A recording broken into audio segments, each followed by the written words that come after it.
तो बंदरों की लड़ाई में बिल्ली ने बाजी मार ली, एक पुरानी कहावत है। यूक्रेन रूस के युद्ध के बीच भारत ने भी कुछ ऐसी ही जबरदस्त बाजी मार ली है। भारत में तेल नेचुरली उपलब्ध नहीं है, ये सब जानते हैं। इसके बावजूद भी भारत यूरोप का सबसे बड़ा तेल निर्यातक बन गया है, वो भी सऊदी अरब को पछाड़कर। लेकिन जब इंडिया में तेल नहीं है तो इंडिया तेल कहां से ला रहा है?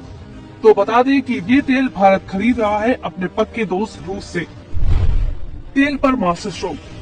रूस तेल का सबसे बड़ा निर्यातक था, लेकिन यूक्रेन रूस युद्ध के बाद अमेरिका और यूरोपियन संघ के देश रूस पर सैंक्शन और प्रतिबंध लगाकर बैठ गए।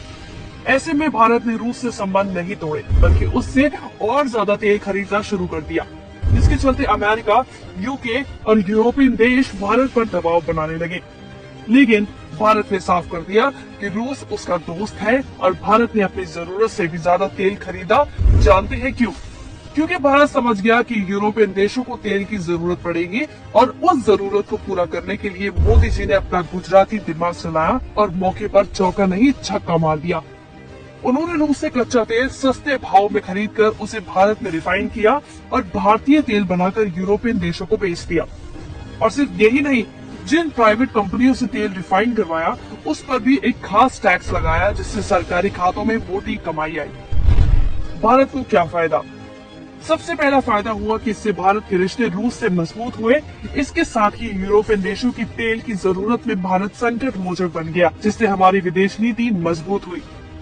तीसरा और सबसे अहम फायदा था फॉरेक्स कमाने का। अगर ये डील डॉलर में होती तो इसमें भारत को कोई फायदा नहीं होता, लेकिन क्योंकि रूस पर डॉलर में ट्रेड करने पर बैन था, मोदी जी ने इस मौके पर चौका मारते हुए रुपये में रूस से तेल खरीदा और यूरो में यूरोपियन देशों को बेचा। इससे हुआ क्या? यूरो के भारत में आने से देश का फॉरेक्स बढ़ गया और रूस में भारतीय पैसा इतना इकट्ठा हो गया कि जब उन्हें समझ में नहीं आया कि इस पैसे का क्या करें, तो भारत ने रूस के सामने एक डील रखी कि वो भारत से ही कुछ खरीद कर ये पैसा वापस भारत में इन्वेस्ट कर दे। रूस ने $8 बिलियन में से $4 बिलियन के रक्षा उपकरण खरीद लिए, जिससे हुआ क्या? भारत का पैसा भारत में ही इन्वेस्ट हो गया और बाहर नहीं गया। ऊपर से फॉरेक्स बढ़ा, ये अलग।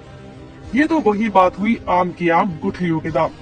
मोदी जी ने साबित कर दिखाया कि बिजनेस करना है तो एक गुजराती से बेहतर कोई नहीं है। उनके अंदर गुजरात का ये पानी पूरे देश के काम आ गया। मोदी ने ट्रेडिंग करके इतना पैसा कमा लिया कि सऊदी के प्रिंस का सिर चकरा गया होगा, क्योंकि तेल तो उसके पास है। फिर भारत सबसे बड़ा तेल निर्यातक कैसे बन गया? अब सोचिए, अगर कांग्रेस होती तो ये पैसा देश को नसीब होने की बजाय उसी के जेबों में चला जाता।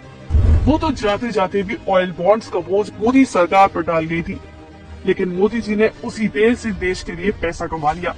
ये फायदा है आपके एक सही वोट का, इसलिए इस बार भी सही को चुने, क्योंकि ये देश बहुत मुश्किल से यहाँ तक पहुँचा है। इसे बचाना अब आपके हाथ में है।